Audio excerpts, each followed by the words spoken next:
Okay, this week on 3D Cast we are joined by James Jowsey, wizard. Hi. Hi. Again? Because you were like kind of on it with Madison, weren't you? Yes. Yeah, that was the bit part. Yeah. Yeah. Yeah. It's good that. It was like with Phil. Yeah. Very informative. Yeah. He's a clever bloke, mate. Yeah, he is. Very clever bloke. So what's your like relationship with Phil then? Lovers. Yeah. Lovers. Yeah. What you cheating on me? No, I've known Phil since 2007. So yeah, I was just on a seminar in the gym that I was going to go and work in. Like they brought in outside educators to just help kind of progress the PT team and stuff. Yeah. Initially back in the day. So yeah, Phil was on the seminar, and like I'd already done like a few movement kind of based corrective courses. Like Premier Training have their own, which was called resisted movement training at the time, which was a bit of a base on pull checks. It was kind of a hybrid of like pull check and that kind of push pull screening, squat screening, deadlift. So it was a bit of a hybrid on that. And I'd done the Gray Cook functional movement screening as well. But yeah, I'd used them all, and it like saw some success, but not like it, for me. It just didn't work 100% at the time. So I was like, how can, when people claim that somewhere's this is the way, like how can it be the way if it doesn't work For everybody. for everybody? I mean, that's the big thing with science as well. Like all the things of like, do squats make people stronger? Yeah, science has proved that squats make people stronger. So yeah, it worked.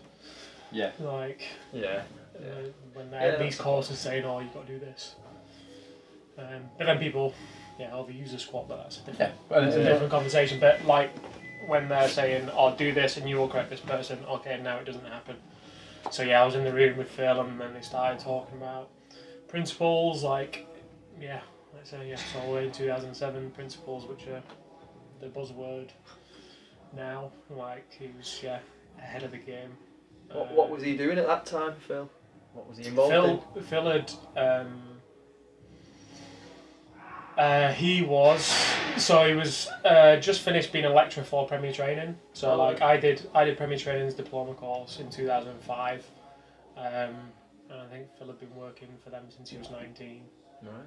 By the age of 21, he'd written their diploma. So the diploma that I did, Phil had written that course at 21. For Premier Training. Right. What diploma? Diploma in what? Like just PT? Personal training. The three. Back then it used to be like 3 months intensive. Yeah. You go in and you sat in the classroom 9 or 5. Yeah. Wow. Come out, you're a PT. Mine was 6 weeks, mate. Yeah. Rubbish. Yeah, well, 6 weeks. I mean, the thing is, like, the 3 months though. It was. So what was it? I did the full diploma, so it was like first 5 weeks was gym instruction, so level 2 gym instructor. Then it was personal trainer, and then I finished with the sports massage. All right. So I came out as sports massage and personal training back then. So that's how it was. Yeah, I did my level 3, the GP referral, and then the level 4 with Premier. Yeah. It was all right. Yeah, the courses. I mean, the thing with all the courses, like Premier Training back then was considered the leading one. I don't follow them now, probably still is today, but a lot of them, because they're all national body driven and they have to fit MVQ things. Like some of them might go into a little bit more detail, but the core curriculum is similar across all of them. Yeah. So it's more. Problem is, you're a PT that comes off a course.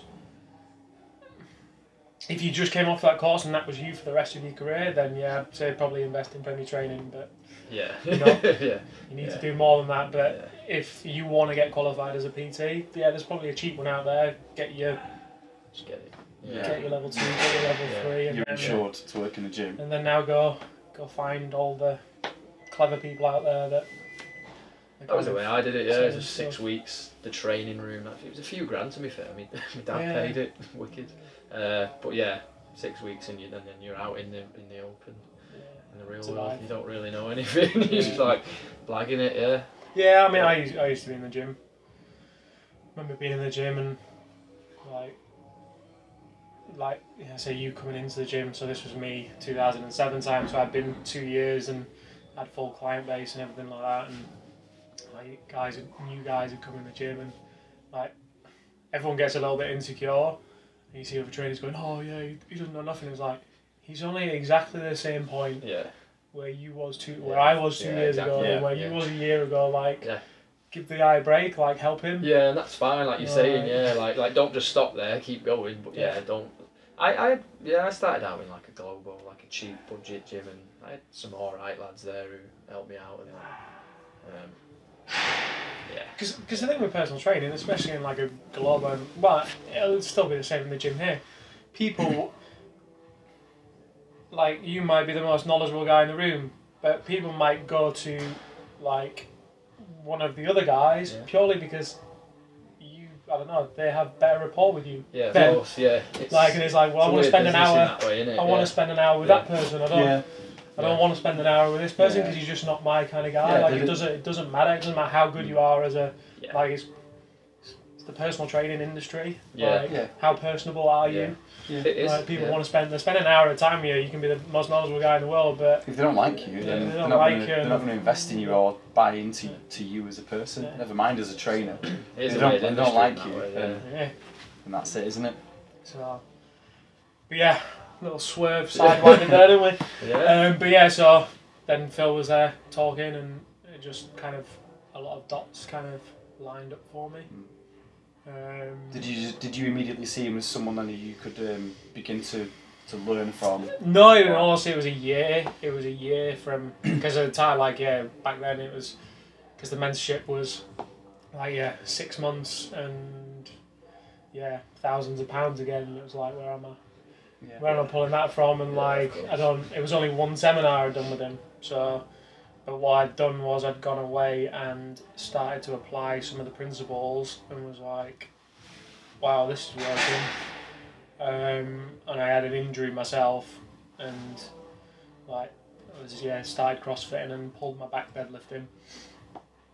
And literally I was bent over in two and was couldn't move for a day or two and started applying the principles, and within 2-3 days I was walking around fine and feeling alright type thing. But I went to a physio and got an assessment because I was well, I've never heard a pop in my back before. I've never been bent over twisted like that before. I've done it. I should get something checked out. And I was oh, I've been doing this and I'm feeling a lot better. And they just no, you don't want to do that. What you need to do is you need to lie down, you need to do your TVA activation. So I was okay, well, this person's got a degree, they're a physio, I'll trust the professional. Yeah, of course. 3 days later, back's in tatters again. Yeah. And I was hang on a second, this made me go like this, and this made me go like this. There's something in this. Started to rehab more in it and felt stupid strong. And it was okay, I'm in, sold. Yeah. And then a year later. Isn't it mad how sometimes it takes? Sorry, isn't it mad sometimes how it takes an injury or a bump in the road to for something to really hit you in the face? Yeah. It's what's his face says it, doesn't he? John Kavanagh. Conor McGregor's coach. Yeah, that quote. Actually, the quote annoys me. It's a good quote, but at the same time it annoys me because it's we either win or we learn. It's so we only learn, we're saying you only learn when there's a bump in the road. Yeah. But actually, how many times do we win but we've made mistakes? Yeah. And you made mistakes winning, but you never chose to learn with that. It was it's alright. Yeah. It's alright. Because you won 10-0 but you played rubbish. Yeah. And you don't learn from that. So I love the quote, but I see the quote, but at the same time it's but that's a problem. Yeah. Why does it take that to learn? Yeah, when really should be able to assess whether you've done well or not, or what you could improve on when you win as well. Yeah. Especially in regards to CrossFit, and obviously learning usually is learning from an injury. If everything's going fine, it's no dramas. But in regards to CrossFit, it's going to be getting snapped, like you say. Yeah. And we all know that injuries, a lot of the time, unless it's a freak accident, it's not the one thing you do at that time when you feel the injury or whatever it is. Yeah, it's a build-up. It's just Yeah. As I had a lady in 2 days ago, and she talked through like her evolution of CrossFit, and she gets into and why she's doing CrossFit and what she's there for, and it's like that. It's like, oh yeah, I started on 3 days a week, and then I went to 4, and then I went to 5, and then bang, I got injured. Yeah. And then I let it all calm down again, and then I started off at 1, 2, 3 days a week, I built to 5, bang, got injured. Yeah. It's like, you're just doing too much. Yeah. It is that you shouldn't be training 5 times a week. We need to gauge the amount that you're pushing and everything like that. And it is just, the injury is the accumulation of everything that went before it, not what happened that one day. I can't do thrusters because they injure me for this reason. It's not that. It's everything else. You did thrusters tired one day. And you said it to me like when you've had an injury and then it kind of goes away. So say like I don't know, it was bench pressing that there was a problem, and then you got to a point where you could do press ups without it hurting again. So you were like, wicked, it's not hurting. And then you go back to bench pressing the exact same way. You know what I mean? You always got to like that's like no pain. That's what's causing the pain. You need to find that middle ground. Was how you explained it to me, but not going like, right, it's gone away a little bit. Right, just go back to where I was. Yeah. And then you're just back into that pain. Yeah, you've got to build back to that. Yeah. Pain free and with the better movement pattern. Yeah. Here's my intensity level. Where's my rehab intensity level? Exactly. Yeah. So my intensity level is I get pain in my squat at 80% of max. Okay, well where do I? Yeah. Like we need to get the rehab up to. Yeah. Find where you don't get pain and train there until that threshold. Ideally, stay as close to it as possible. Yeah. Sometimes you got to bring people all the way back down again. Yeah. Or sometimes it's that fundamental, like they're missing something so basic, which means that complex activity that is the squat. Yeah. It's like they're missing fundamentals of, well, actually they can't stabilise on one side, or they can on the other, or they're tight as hell on one side and they're loose on the other, and it's like, well, you need to correct that out, because otherwise you're just getting pulled left, right and centre in your squat. And it's crazy when you fix little things, like how much your results increase. I think Phil mentioned last time, like the angle that you can pull into the setup for a clean for. If you change that like a few degrees, your pull's much more vertical or whatever it is. Yeah. And that's the same with anything, isn't it? If you're squatting at a certain angle, something's at a certain angle that's off. You improve the angle slightly. Yeah. And the squat massively improves. Yeah.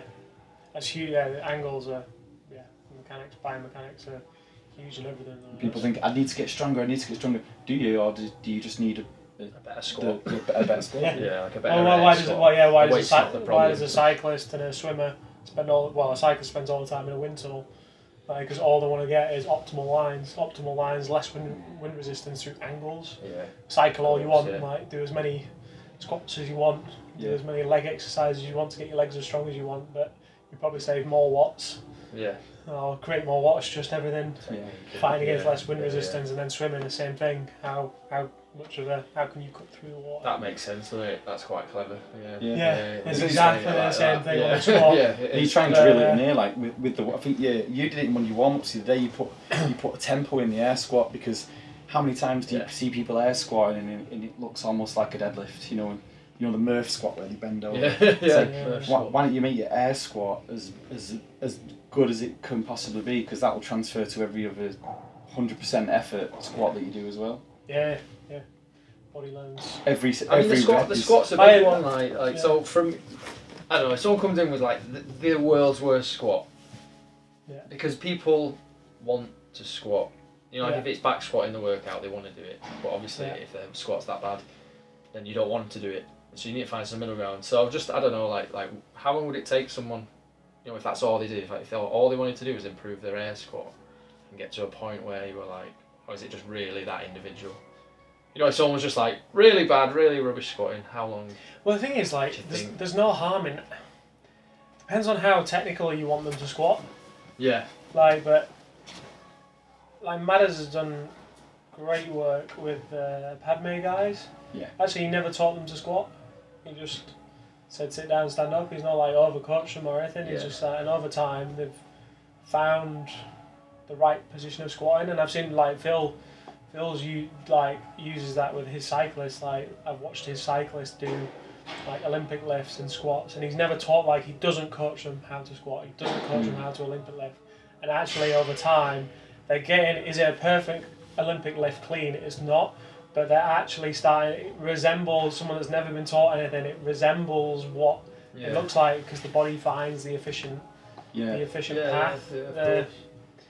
The part of the key can be is just, it's not so much, you could let them squat, it's just controlling where they do squat. It's like, 5 rep maxes don't exist for you. This is your weight. Like, so you could keep them doing it for sure, it's just, you know when they are not safe. But fundamentally, there's nothing wrong in being, there's nothing wrong in training in a bad position. Life is bad positions. Like, that is more functional to be in a bad position than it is to be in the perfect position. It's not. It's not ideal for the sport of squatting, like, where you want maximum efficiency, but for life, you getting somebody squatting and being strong in odd positions which is what strongman training and all that is more functional. It is more functional than having perfect technique. I mean, I think, like, say for example, picking up a heavy sandbag, that doesn't look anything like a good deadlift or you know, a good position, does it? Because you're completely rounded out over it, but that's more relatable to real life, isn't it? Picking something heavy up off the ground. I mean, in all honesty, I think we can get rid of the sandbag, because I've come up with a new idea. We should just do weighted boxes, because it's only your fridge. Your kitchen table. Like, how awkward is it to pick up the 30-inch boxes, carry them across the table like this? Like, hardest thing in the world. But what do we pick up at home? We pick up our fridge. We pick up all these square objects that we can't even. Fridge fit in it. So we'll get fridge fit. So we'll just do different weighted boxes. Is this copyrighted? Can we copyright this? We've said it right we need box fridge manufacturers out there. What name of fridge manufacturer? Smeg. That's funny, but it's real. They need some marketing improvements anyway. And it's true, because, like, I don't know, like, you train deadlift, it's like picking things up in it, but when you ever have a couch with a bar on the side that you can use, that you can sit over the top of, it's like, no, you're always back here. Better grip. This is where it changes, isn't it? It's where people use CrossFit and strength training for, like we've said, relatable things, and then there's the sport of fitness. Exactly. And they're totally separate things, aren't they? So as people, I want to improve my squat because it translates to my Olympic lifts and high repetitions, you know, the sport of squatting, which is CrossFit, and then real life.